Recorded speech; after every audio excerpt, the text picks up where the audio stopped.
Yo, this your boy Jobs, and welcome back to Umineko episode 7 Commentary. Let this'll be part 9, if I remember correctly. Yeah, this'll be part 9. Let's open the doors, see where we last left off.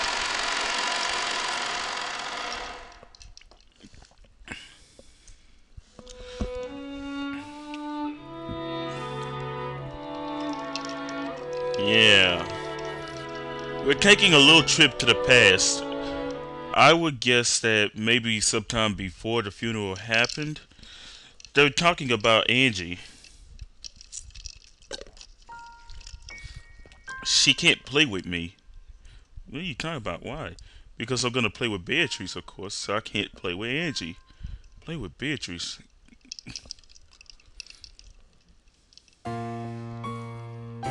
Jessica slightly regretted that she hadn't been more tactful.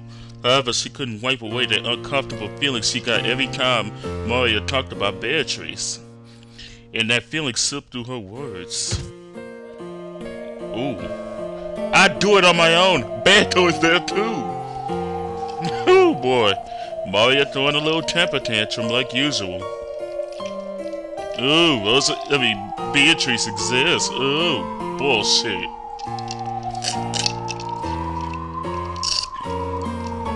Normally, Rosa would have stopped her at this point.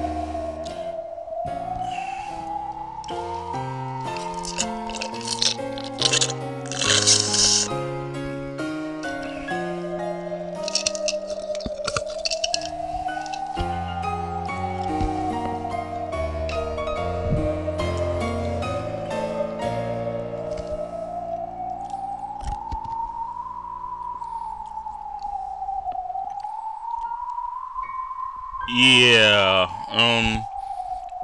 so Maria's going crazy like usual. This is to be expected. This is Maria. Vintage Maria.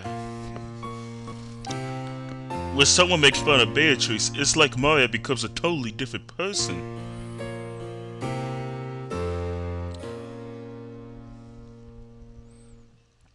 There was a theory about Maria having multiple personalities.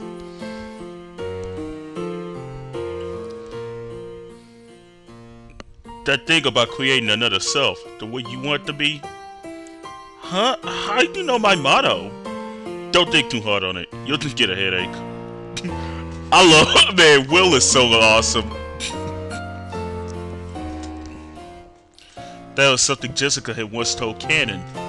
She had been talking about how anyone can create another self.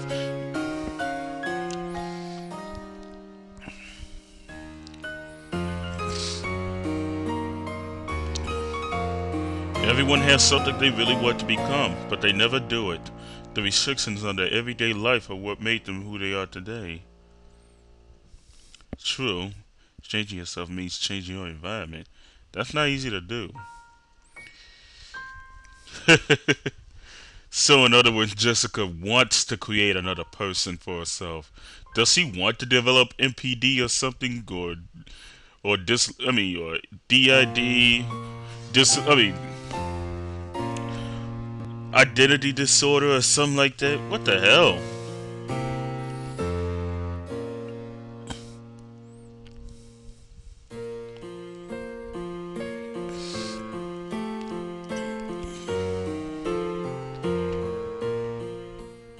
At home, you did everything your parents told you, and outside, you did what you wanted. That's a good way to live. You should be proud.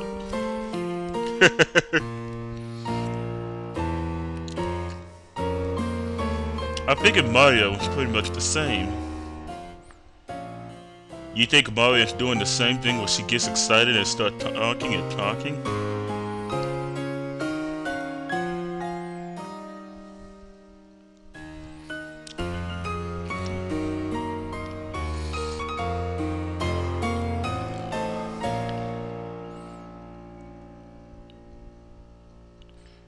Whenever she does learn something new, we try to smile and praise her, but that might actually have hurt her.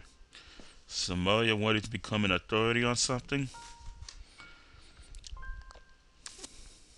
It's something that all young boys and girls who What, to shake off that childhood, I think.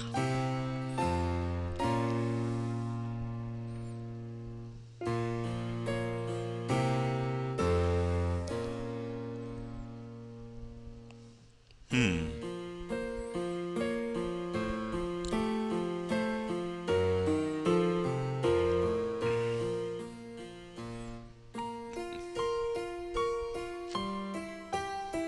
Yeah, every time she talk about the occult, all her time during her everyday life, Rosa would smack her.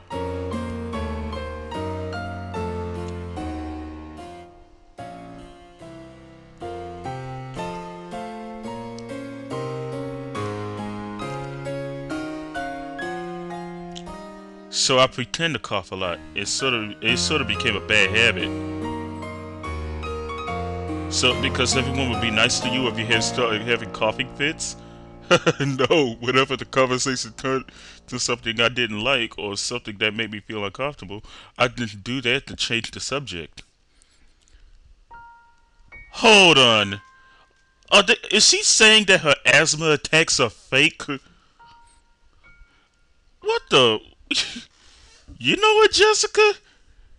I actually thought you had asthma, but you know what? This actually surprised me a bit. You are one fucking liar.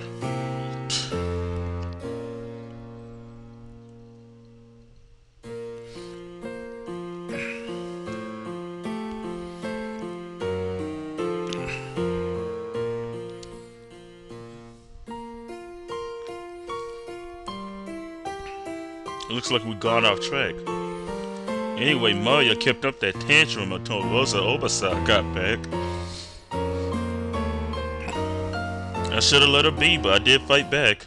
And you said there's no way Beatrice could exist? Something like that. If she existed, just let me see her. Once Maria started crying, I realized I got too far. At the end of the family conference, I was the one still upset. Maria acting as though nothing happened.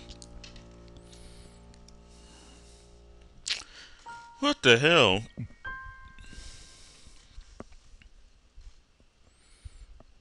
Is that all you have to say about the family conference? About the conference, yes.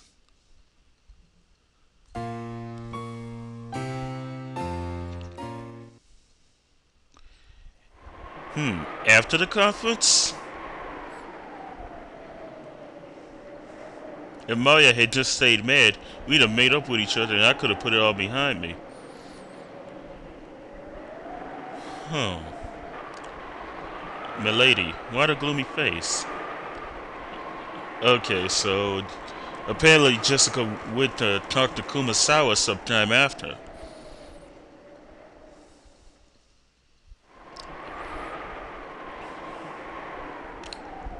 Listen, you done your part well, milady. I haven't done anything.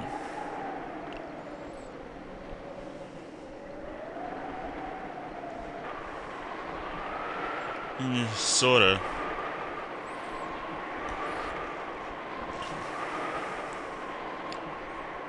She's just a kid. You think that's just a kid's nonsense? You mean about Beatrice Sama? See, even you call her Sama.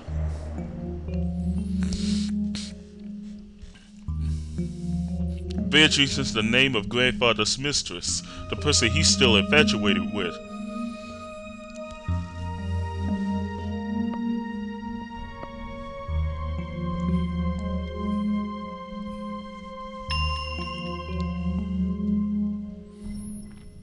Beatrice is just a ghost story created by the adults to stop us from wandering into the forest.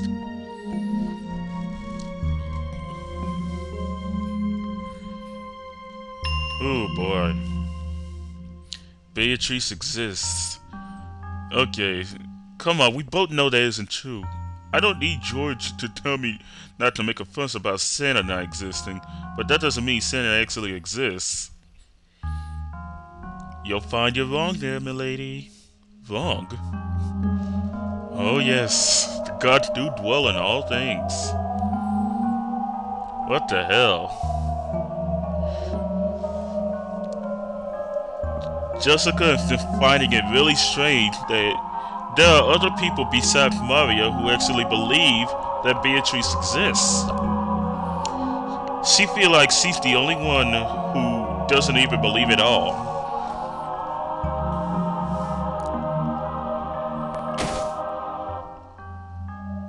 It does occur, so let's see it.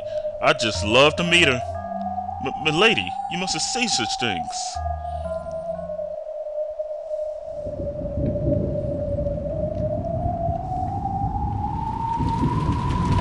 And then it rained. Ah, milady, you were splendid today. Shannon, Goder, you guys know about Beatrice, right? Huh? Well, I do know of her, of course. What do you ask? The two looked at each other. They looked like a pair who just had a clueless person utter a forbidden word. Let's have it straight. Does she exist? That ghost! It's not a question of whether she exists or not. I would have to say she doesn't, probably. I really do think she does exist. What the fuck? And why do you say she exists? Have you even met her? I never met her directly, but...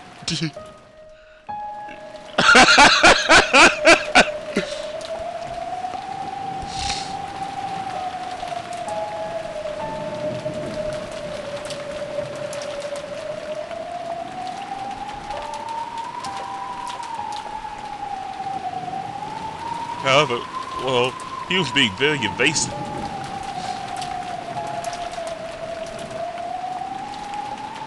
This really didn't sit well with Jessica.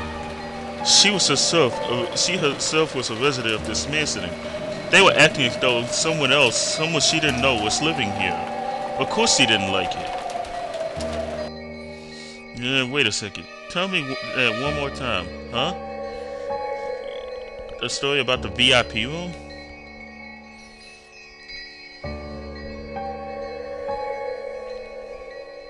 Yeah, that one. That sounds pretty cool. Magical Goda Chef.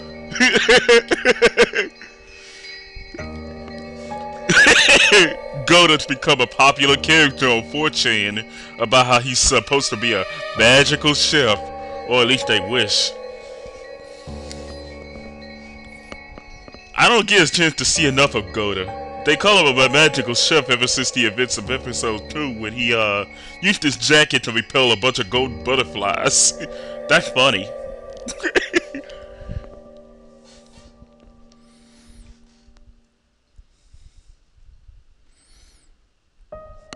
They say if you go to the VIP room at 2 a.m. you actually get to meet Beatrice. Well, I wonder.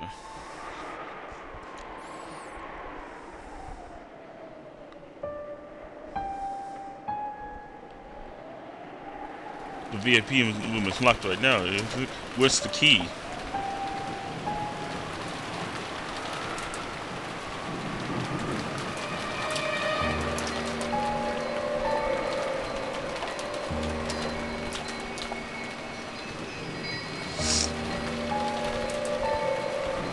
Don't you go calling my house ill, I'll mend it.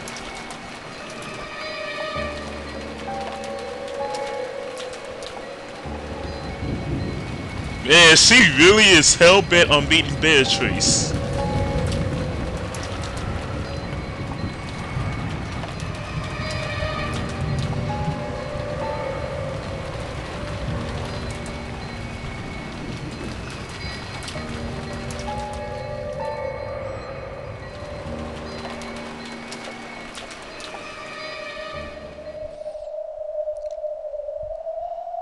A classic test of courage to see if Beatrice will really appear in the VIP room or not. Pretty much. Still, I wonder why I was so stubborn about it. It must have been because of my fight with such a little girl.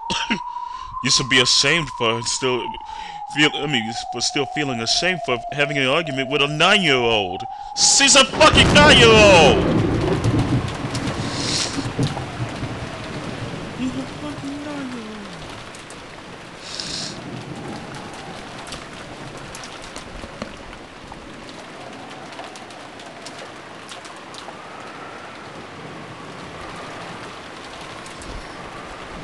but I'd already said so much, even borrowed the key from them.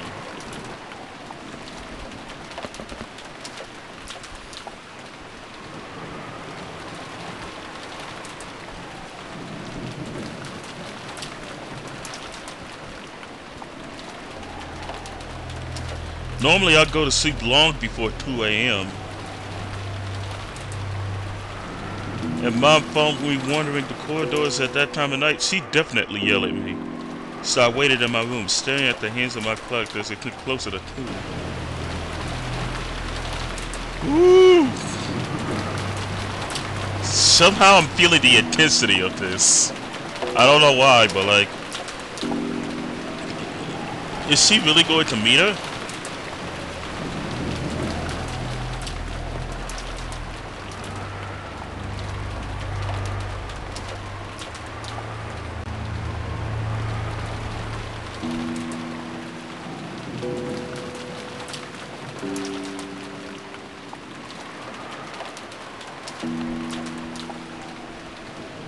Ooh, boy.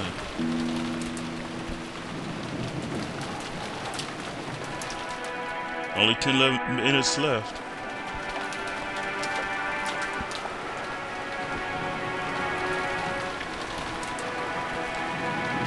Sorry, but I'm not giving up that easy.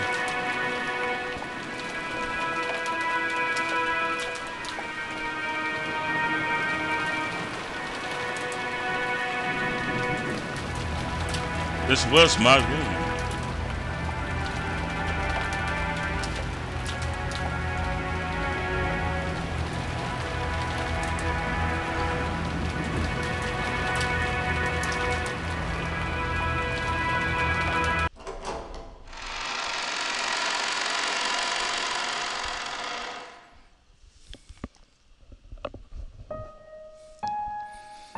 Ooh, scary. Feel like some sort of Twilight Zone scene or something.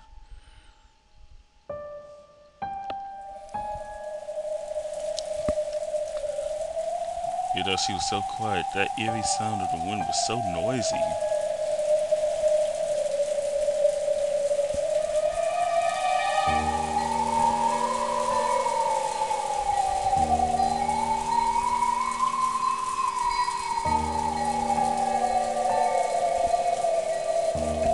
A flashlight to use inside my own home? That's even more idiotic.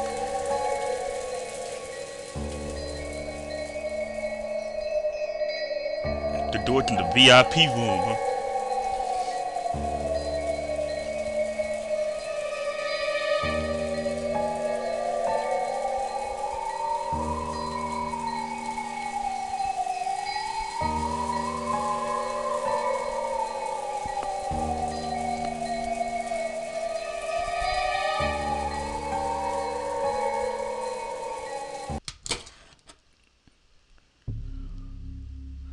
All that's left is to turn the knob and open it.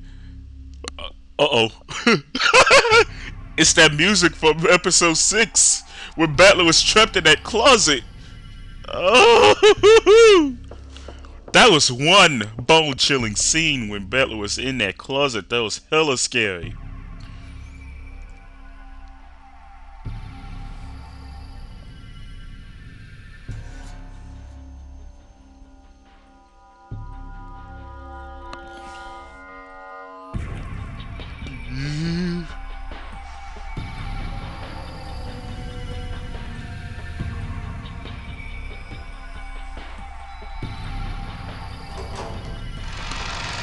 Open it.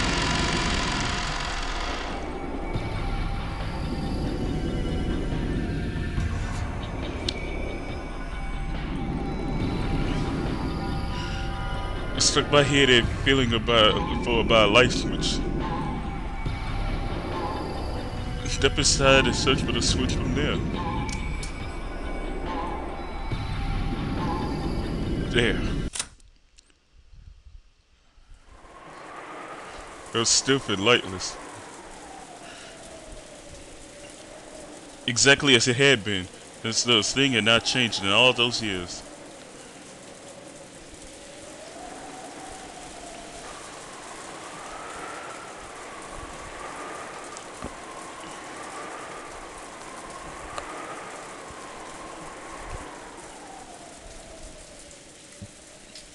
Okay, she's in the room. As soon as I closed the door, I felt an unpleasant suffocating sensation. You set yourself in the VIP room? What the hell?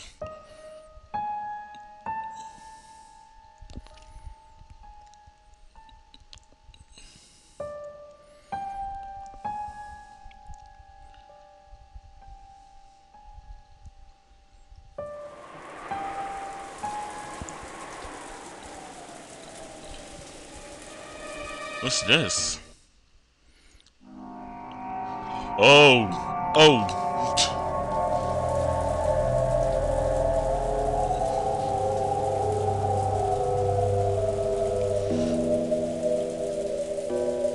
Okay, that's a chilling sound.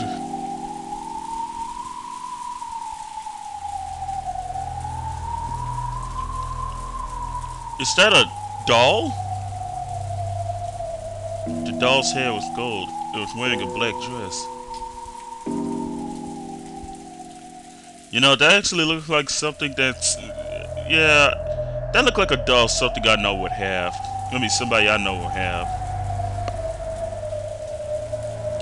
Even though that just kind of had me, sitting at the edge of my seat, thinking someone was about to jump out.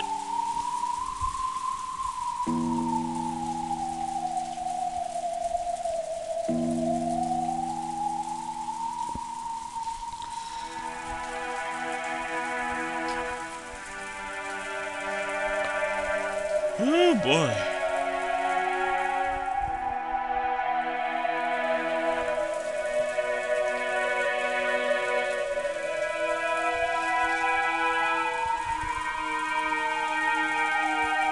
Stupid. Am I supposed to clap my hands together and say, please don't curse me?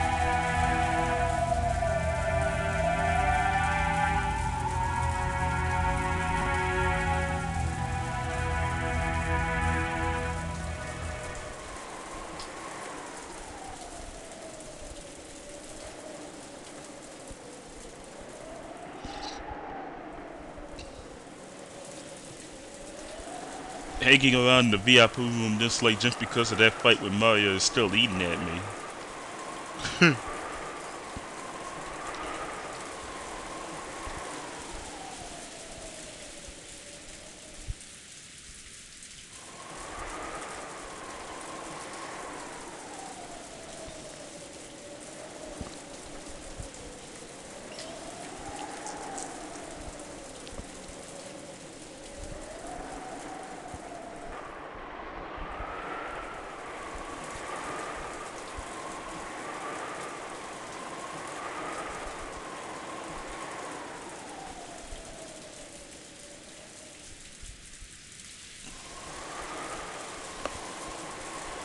Man, okay, you know, I think I've been quiet a little too long. But like, this is just I mean, I can't exactly find the words to really describe what's going on. Like, Jessica's saying that, well, this is all just some made-up story. But yet, she found it strange how all the other servants believed.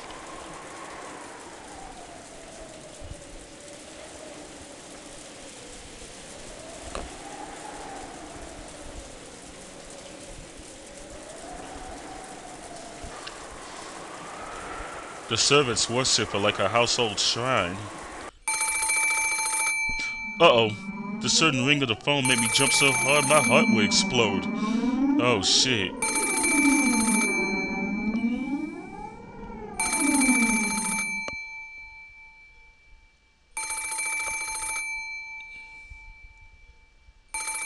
Pick it up!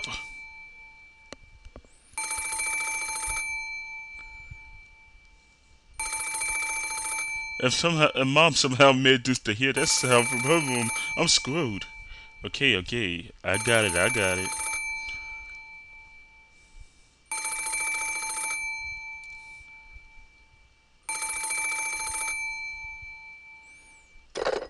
Pick it up.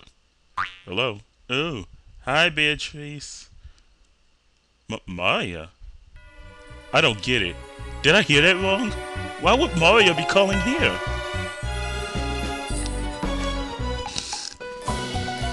What the hell?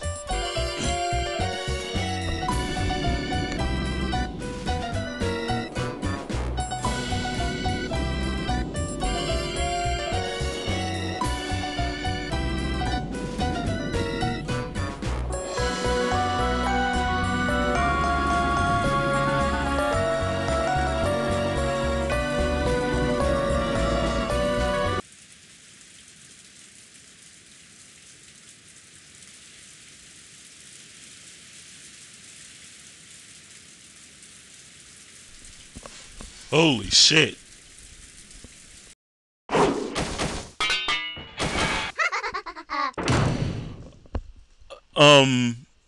What the?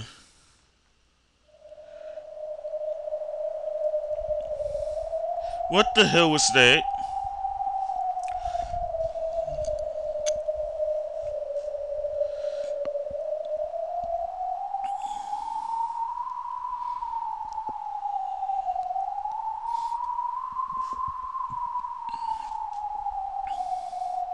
There was no change to the bed. No one had been sleeping in the first place, and the sheets were still perfectly straight.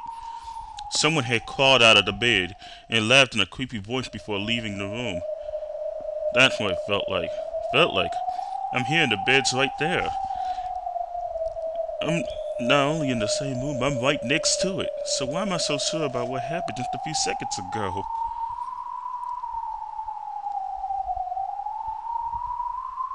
Huh?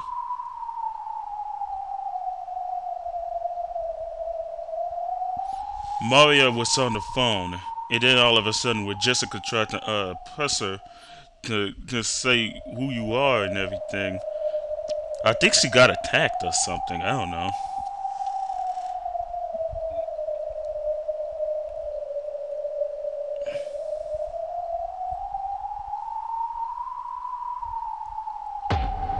The doll is gone. No way.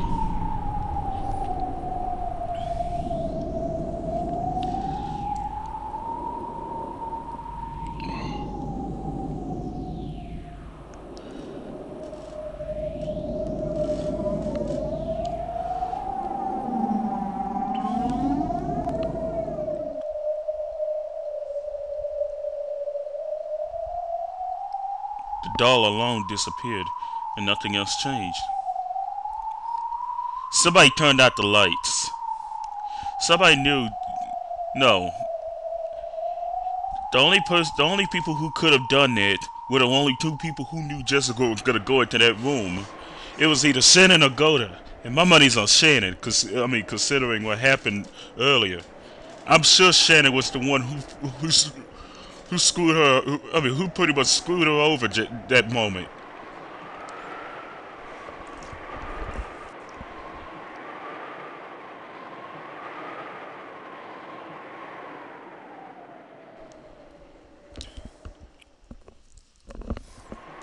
Just what do you think had happened in that room?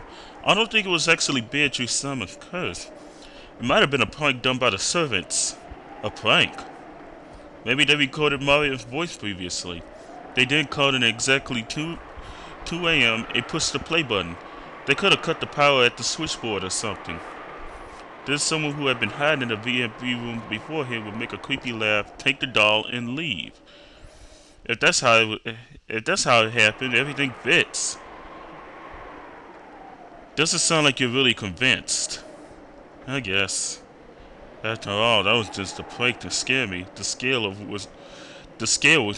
that was just a prank to scare me, the scale was way too large. They made Maria sing beforehand and record it. Then someone called the VIP room and replayed that recording. Then someone waited until exactly the right time and tripped the breaker for the VIP room.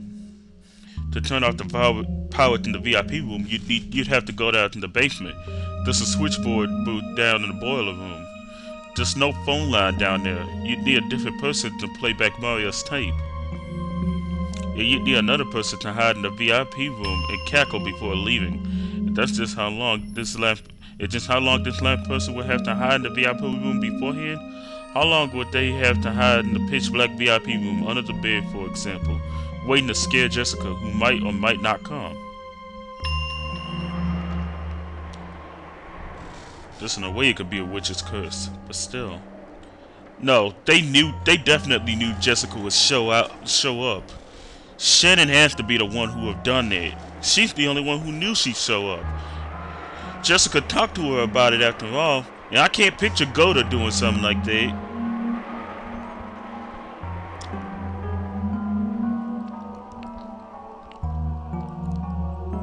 What's the point? They just play dumb, of course. And there'd have to be at least 3 of them. On that day, only Genji, Goda, and Kumasawa and Shannon stayed the night. So, at least 3 of them. Genji, Goda, Kumasawa, and Shannon stayed that night. So those 3 of the 4. So 3 of those 4 helped out with that creepy prank. I would have to guess Genji, Kumasawa, and Shannon. It doesn't make sense. That's why I couldn't ask about it.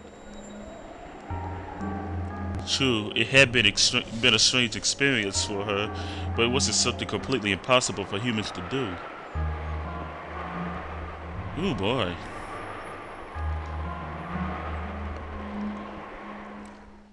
She found that scarier than Beatrice's curse. You still believe that the surface tricked you? No. I was probably scared and mistook what I saw and heard. The doll probably just fell somewhere, and I just had trouble finding it. Are you trying to say you imagined the whole thing? Other than the doll disappearing, there was no proof that anything had changed.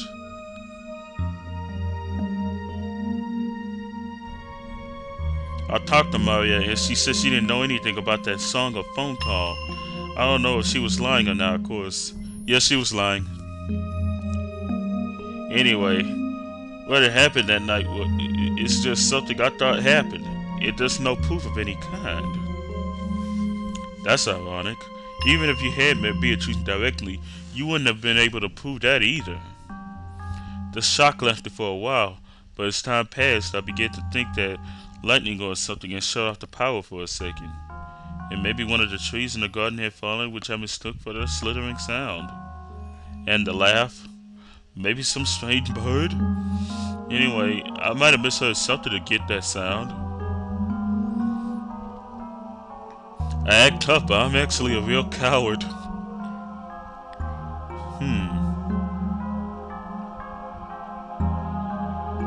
To let everything be wrapped in darkness.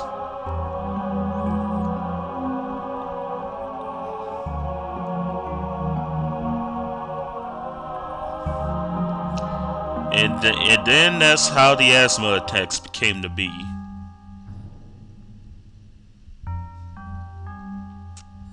I think. I don't know. I guess the asthma attacks might have became more frequent.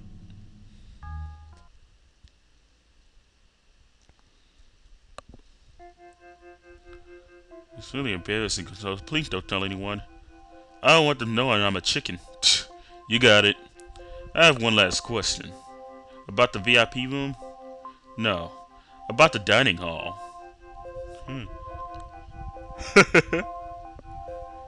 On the day of the family conference, just before your ghost story, all of the relatives were gathered in the dining hall, right? Except Battler hadn't come back from the family yet. Everyone else was there. Everyone except Grandfather, of course. And Angie wasn't in the room because of her stomach ache. Her seat was next to yours, right? Was that seat the seat to your right? The seat to my right? Why does it matter? Wait, that's strange. Why the... God. That's enough. Try not to think. You'll get a headache. What's up, Jessica? Why the confused look? Well, right, left. It's so weird. How's it going, Will? A bit. That ghost story about Beatrice was pretty fun. Ghost story? What are you talking about? The one about Beatrice's ghost appearing in the VIP room at 2 a.m. in the morning. Pretty scary story. I never heard of that. I don't know who put that out there, but that'd be Really rude making up ghost stories about the women our head is indebted to.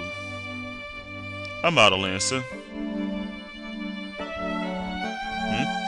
What? Do you know about the epitaph, Leon? The epitaph? What epitaph? The epitaph by Beatrice's portrait. My apologies, but I have no idea what you mean. What the hell? Leon doesn't know about the epitaph?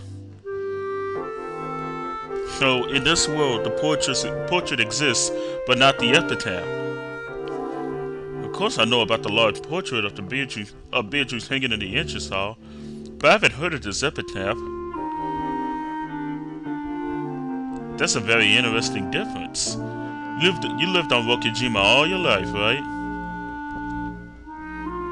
What the hell?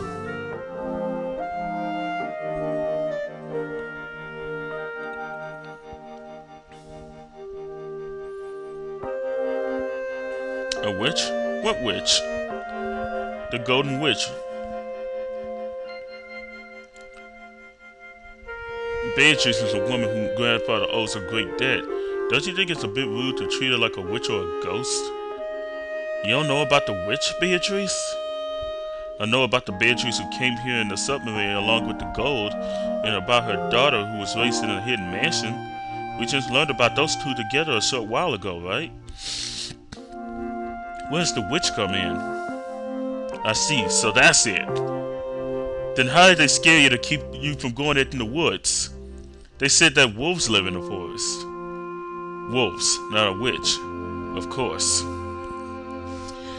Actually, it's interesting to me, though. I think that maybe something about this whole... if the witch Beatrice doesn't even exist in that world, then, something doesn't add up. What's this whole who killed Beatrice thing, goose chase about then? Is this a wild goose chase that Byrne made up? There's not even a body, and it's all just some myth. And it's just, in this world, there's no witch called Beatrice.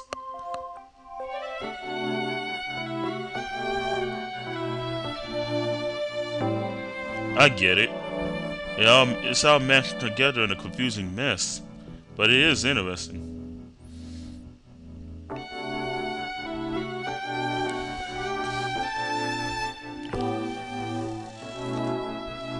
Let's see.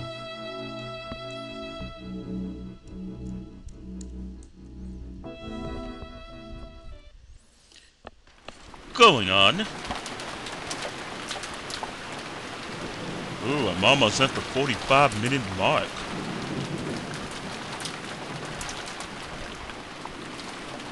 So, did you figure out who killed Beatrice? Yeah, more or less. You don't mean the head, do you?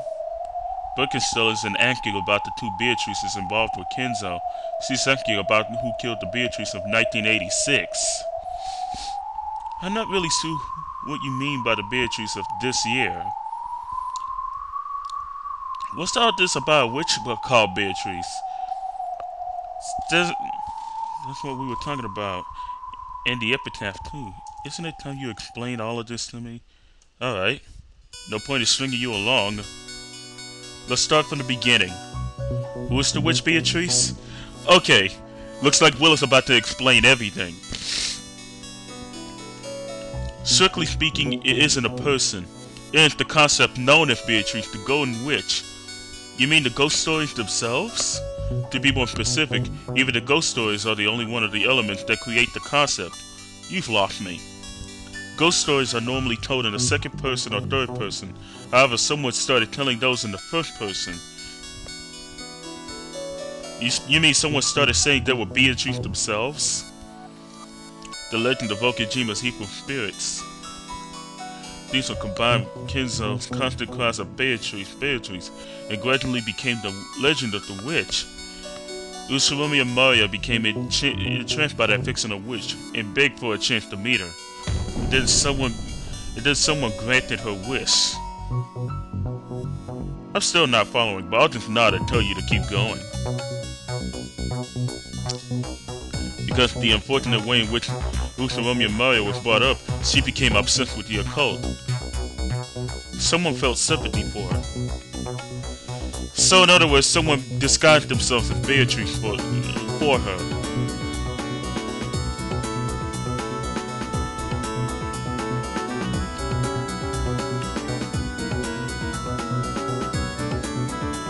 Beatrice in a new light.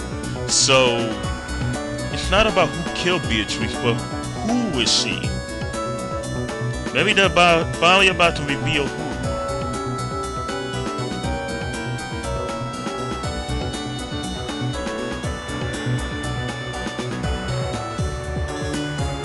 Mario will recognize him as a different person.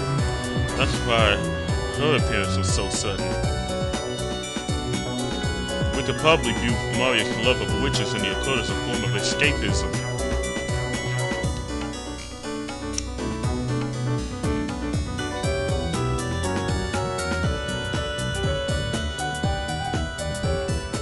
Don't ignore the heart. So Mario will believe for the sake of believing.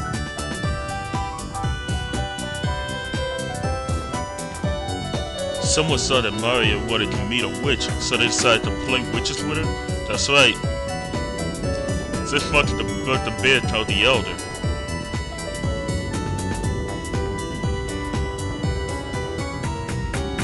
The two, as Erica guessed, the two ghost stories fused.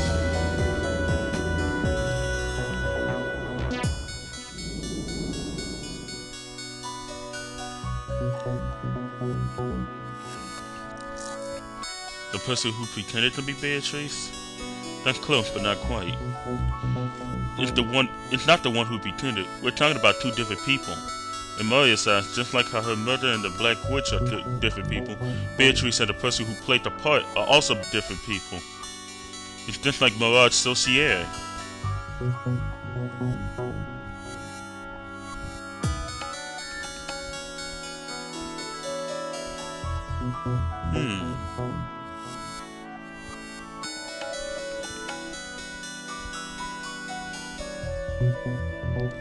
From my perspective of the call, the phone is for you. But what if I break the phone?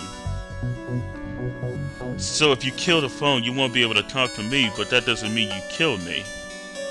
We know Mario offered to let Beatrice possess her only in the relationship.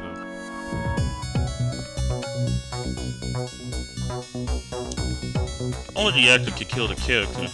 In other words, the person who killed Beatrice is the person who played the part of Beatrice. Oh, okay, so in other words, they're trying to say this is some sort of multiple personality or something.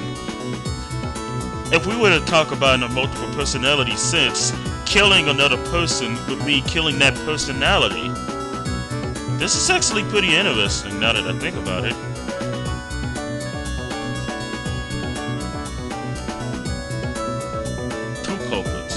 The human who can create and kill Beatrice, and the human who never gave birth to Beatrice in the first place.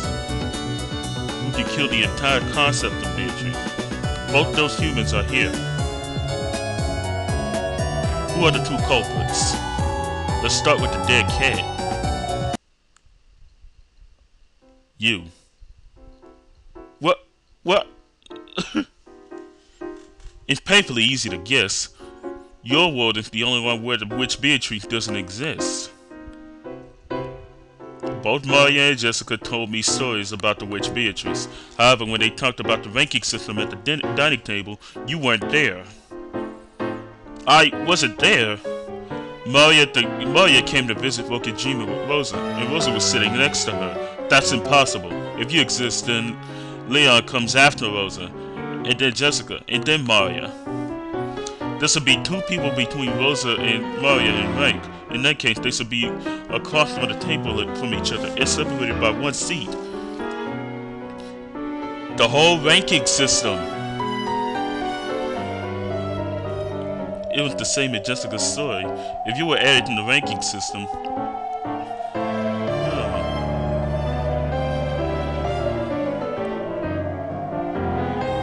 Jessica and Angie will be sitting next to each other whether you're there or not. in the world where Leon exists, Angie sees on Jessica's left. However, if Leon doesn't exist, then Angie sees on Jessica's right.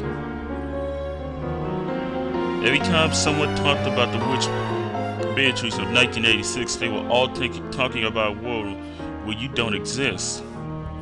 And in your world, there are no ghost stories about a witch. To you, Beatrice is either Kenzo's mistress or his benefactor, not a wandering ghost.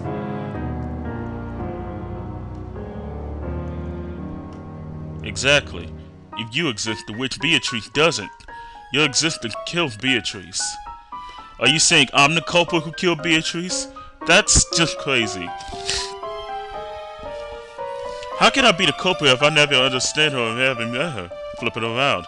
If you don't exist, Beatrice will be born. Flip it? Are you trying to say Beatrice and I are two sides of a coin? That's a good way to put it. Wait a minute.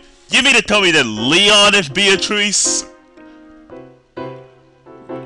You know, actually starting to make a little sense here. So, you know, I can just totally picture this hair. It's totally being wrapped up and then changed around. Yeah, it makes sense.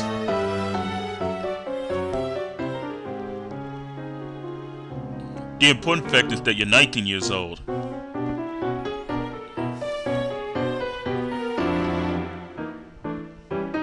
Jessica said you were already the student council vice president when she started, and that you became the president next year. That means you're 1 year older than Jessica. Jessica is 18 years old, so Leon must be 19. And what sort of theory can you make now that you know I'm 19? You want Usurumi Nasuhi's child. That's the theory. How rude. I don't know what game you're playing, but I won't allow you to insult both me and my mother like that. Why are you the successor to the headship instead of Kraus? Okay, so you are Beatrice 3.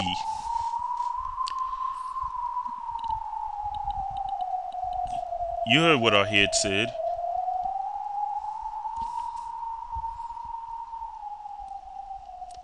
In the world without you in it, there's no silver ring for the successor to the headship. That silver ring proves that Kenzo had a strong desire, which he didn't show in any other world, to see that you became the next head.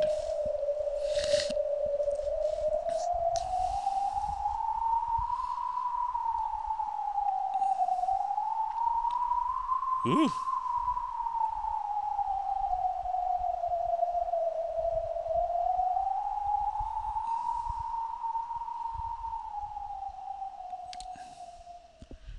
Do you know why Kenzo wanted you and not Kraus to become the next head?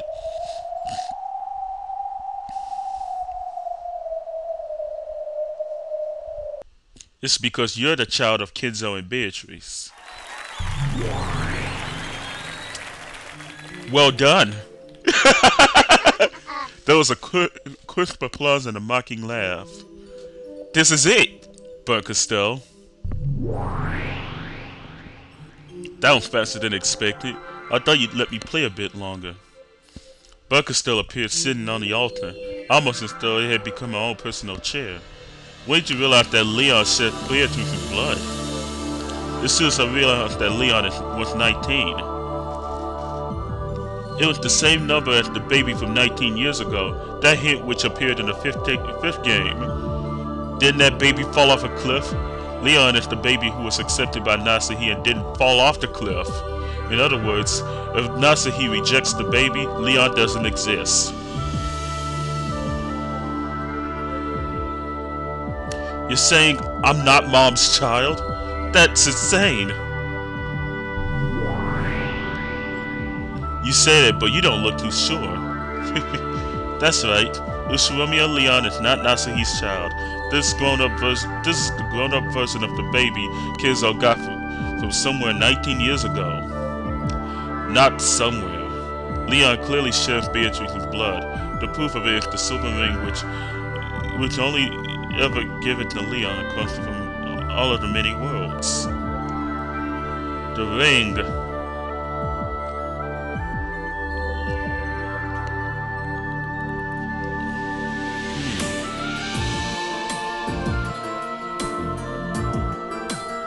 His love for you is clearly greater than than it is for his son Klaus or his granddaughter Jessica. And you are 19 years old. In other words, if we look back to see what happened 19 years ago, we are led to one theory. You heard it too, didn't you? You even heard it today. And Will was with you, right? Yo, I mean, Rosa's story. That's right. Rosa's story came out in the third game. And when the age of the baby in the fifth game matched the date, a certain theory became possible. The fact that Kenzo brought a baby from somewhere and tried to add it to his family proves that the baby was somehow important to him. The Kuadorian Beatrice. That means Kenzo had sex with his own daughter. And with that, I'm going to end this commentary here. Sorry guys, but I know this is getting good, but I gotta end the commentary here. Thanks for listening. See you in part 10.